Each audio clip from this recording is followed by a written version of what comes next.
So I got a question about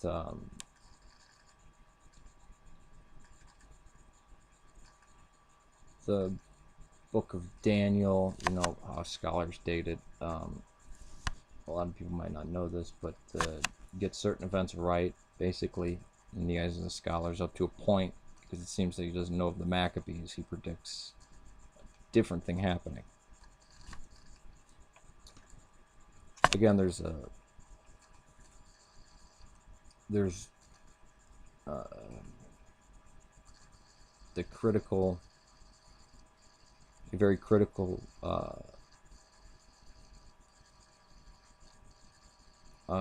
textual scholarly way of looking at things. There's the way the church has looked at things, and then there's how these are used in the church.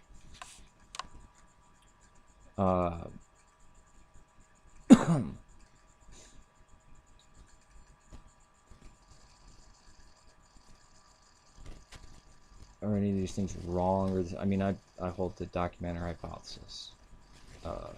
Dating Daniel one, was it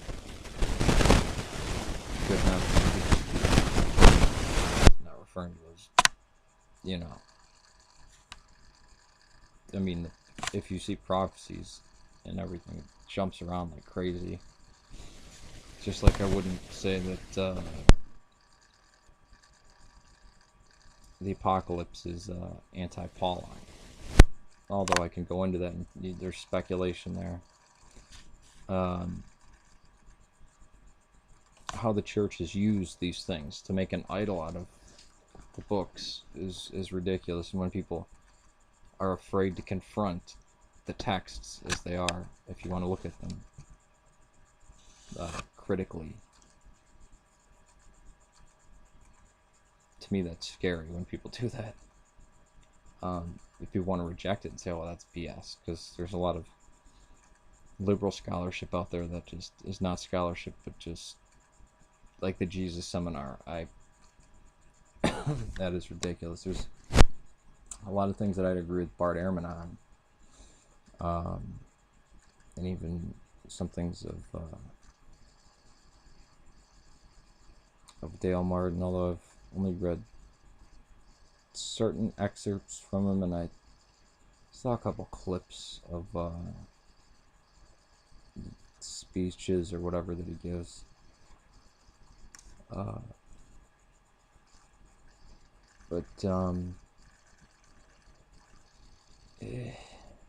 It's Western scholarship that started in Germany. You know, this isn't. They weren't really looking for. I mean, they're taking it from a very stripped down view, right? I mean, why do we have four gospels? Because the church thought adequate to use these. I mean, they were good accounts. Were they perfect? And again, perfect in a historian's point of view, and perfect in a way it's just like being wise and being smart, right? Or being good and being great. Well, Alexander the Great, he was great. He's great. Was he good? No. Somebody can be very intelligent, but not wise.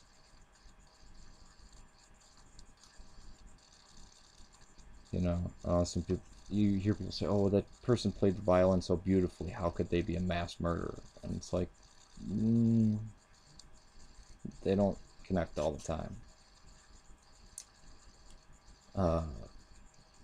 No, there are historical events that surround life of Christ and things like that that would actually break faith. They would, because we do believe Christ came in history. It's not Hinduism or Buddhism where the events didn't really actually have to happen. It's just this kind of these things that you can learn from meditation and these ways or paths. So the life of Christ, it's important, and it's an Abrahamic religion.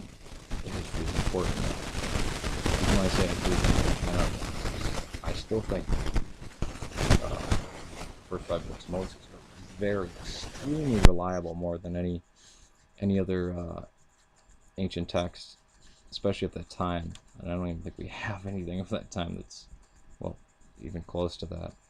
And even the histories, that they're extremely accurate. Now, they're parts of maybe propaganda or whatever, but when the church is looking back at it, it's looking back at it through the lens of Christ. And okay, what's the point of this? What's the message of the godly people that are writing this, or who have looked back on this, who have edited or redacted? What are they telling us? That's the important thing. How has the church viewed it? And basically the guiding of the Holy Spirit. I mean, there's a place in Numbers where it misnames a few groups of people. Is that going to crack the Torah? No. But so I don't want to freak people out when I get into, like, if I start speaking in a critical way about it, about the texts themselves. In that area, does it have any bearing on Christianity, the church, or the truth of anything? No. It's just like, again, fact and truth. Right? I mean, we sometimes use terms to overlap, but there's the truth of something, there's the fact of something. The Coke can is red. Is there any truth in that? If you're using it, truth as in wisdom or something profound, no. But we would say, well, that's true. He's telling the truth, right? Somebody said that. We're really talking about fact. So, again, it's, I haven't got much sleep, but I think I conveyed the message, or at least got my point across. If I didn't, be like, what is all that incoherent babbling? What are you talking about?